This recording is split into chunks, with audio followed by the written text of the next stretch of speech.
नमस्कार बच्चों, मैं डीएस मीना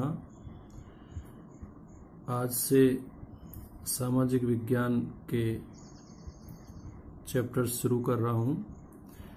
ये आप देख रहे हैं आपके सामने स्क्रीन पर, ये हमारी सामाजिक विज्ञान की पाठ्य पुस्तक है।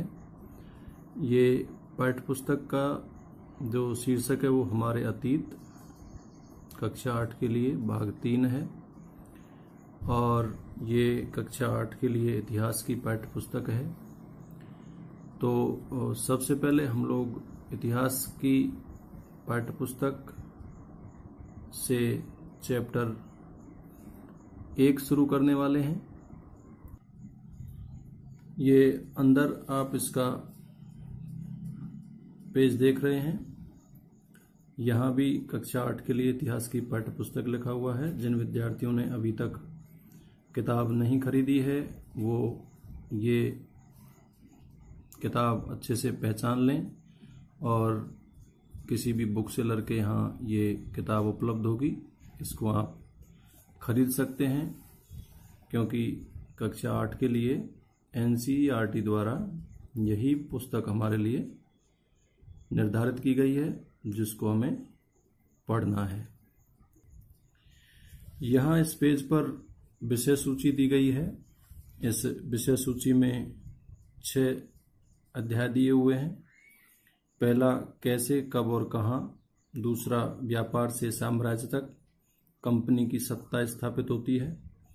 तीसरा पाठ है ग्रामीण क्षेत्र पर शासन चलाना। चौथा है आदिवासी, दीकू और एक स्वर्ण युग की कल्पना। 5वां अध्याय है जब जनता बगावत करती है 1857 और उसके बाद। 6वां चैप्टर है उपनिवेशवाद और शहर, एक शाही राजधानी की कहानी। तो आइए अब हम थीम 1 शुरू करते हैं, जिसका शीर्षक है कैसे, कब और कहाँ।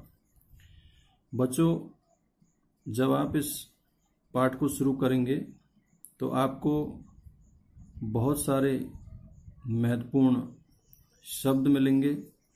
उन शब्दों को हम एक एक करके भी जान सकते हैं और उनकी एक सूची तैयार करके एक शब्दावली के तौर पर भी हम उनको जान सकते हैं।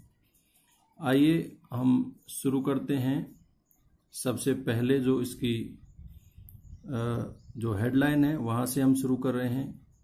इसमें लिखा है तारीखें कितनी महत्वपूर्ण होती है। यहाँ पर जो तारीखें शब्द दिया हुआ है इस पर भी हमें चर्चा करनी है।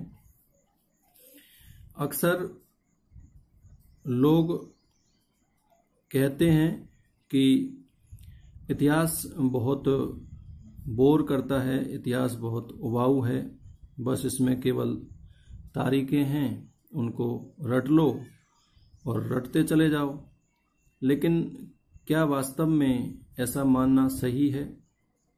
जब हम इस अध्याय को पढ़ेंगे तो हमें पता लगेगा कि इस तरह की धारणा ठीक नहीं है। जब हम एक एक पैराग्राफ को पढ़ेंगे तो मैं प्रत्येक पैराग्राफ में से कुछ ऐसे विशेष शब्दों के बारे में आपको बताऊंगा जिनके बारे में आपको जानना जरूरी है। जब आप ये वीडियो देख रहे होंगे तो मैं चाहता हूं कि आपके सामने आपकी पाठ्य पुस्तक हो और एक पेन लेकर आप उन महत्वपूर्ण शब्दों को आप रेखांकित करते चलें और उनका अर्थ भी साथ में समझते चलें, जिनके बारे में मैं अभी आपको बताने वाला हूं। आप ये जो पहला पैराग्राफ आप देख रहे हैं, इस पहले पैराग्राफ में मैंने एक शब्द को अंडरलाइन किया हुआ है, इतिहासकार। आप भी इस शब्द को अंडरलाइन जब कर लेंगे तो आपको ये जानना बेहद जरूरी हो जाएगा कि इतिहासकार किसको कहते हैं। तो ध्यान से समझिएगा, इतिहासकार वह व्यक्ति होता है जो इतिहास लिखता है। इतिहासकार वह व्यक्ति होता है जो इतिहास लिखता है। इनका काम इतिहास लिखने का होता है और जब ये इतिहास लिखते हैं तो उस इतिहास को समझने के पहले हमें ये समझना जरूरी है कि आखिर इतिहास क्या है। तो नीचे हम जब दूसरे पैराग्राफ में जाएंगे तो आपको इतिहास का एक बहुत ही सीधा सा मतलब यहाँ पर समझ में आएगा।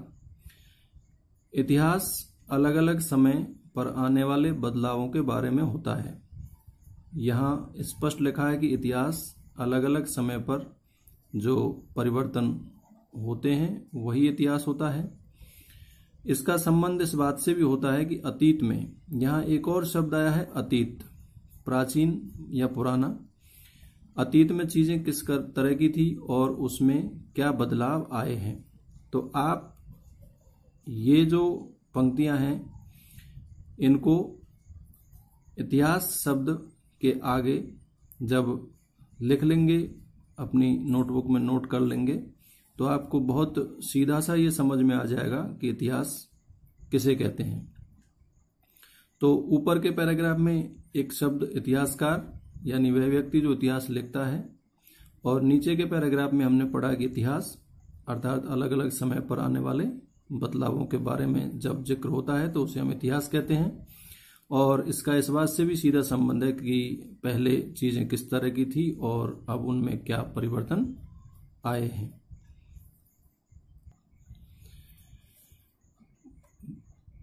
बच्चों, अब हम तीसरे पैराग्राफ को ध्यान से पढ़ेंगे।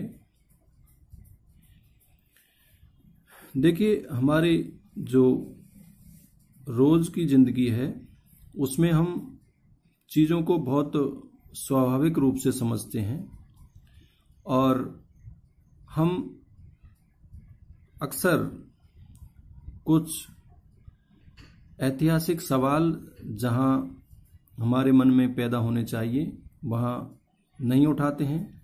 तो इस तीसरे पैराग्राफ में मैं आपको बताऊंगा कि किस प्रकार के ऐतिहासिक सवाल हैं जो हमें जानना जरूरी है। यहाँ मैंने ऐतिहासिक सवाल जो 2 शब्द हैं इनको रेखांकित किया है। अब ये क्या क्या सवाल हैं, कौन से सवाल हैं और इन्हें हमें जानना क्यों आवश्यक है और इनका इतिहास के साथ क्या संबंध है, इसको समझने के लिए जरूरी है।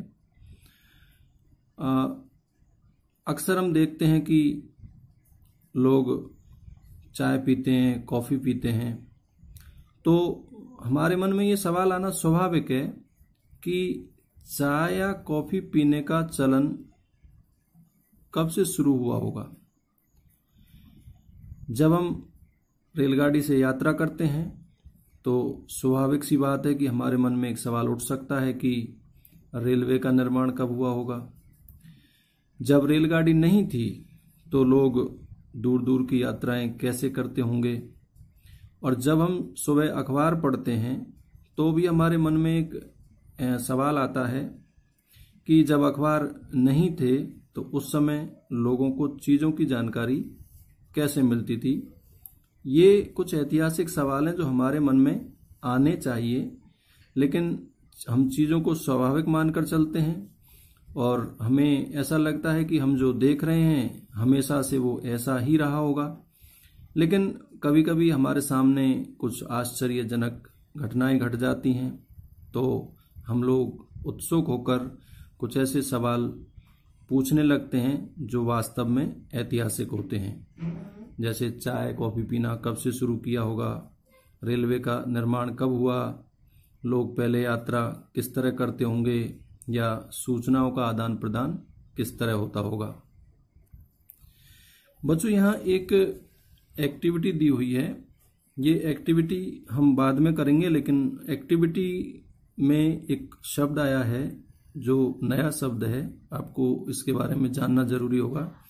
शब्द है उपनिवेशवाद।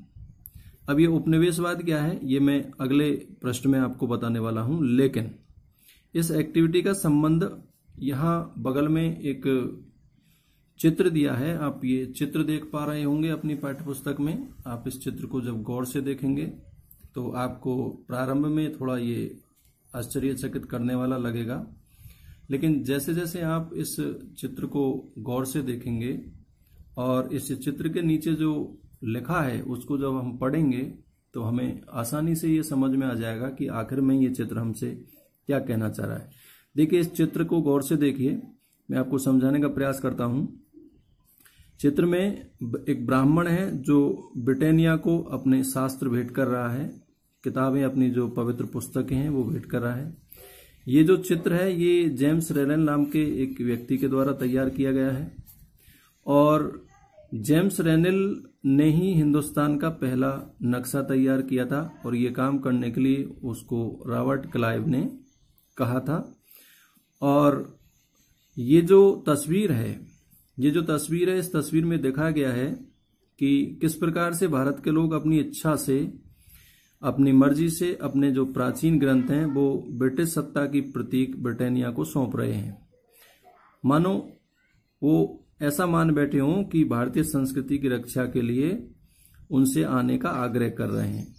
अर्थात ये चित्र स्पष्ट रूप से ये बता रहा है कि भारतीय लोगों ने अपनी स्वेच्छा से ब्रिटानिया के वर्चस्व को स्वीकार कर लिया है और वो उनसे कह रहे हैं कि हमारी संस्कृति की रक्षा करने के लिए आपको हमारे यहाँ आना चाहिए, हमारे यहाँ रहना चाहिए, ताकि आपकी देखरेख में हमारी संस्कृति पल्लवित हो सके, सुरक्षित रह सके।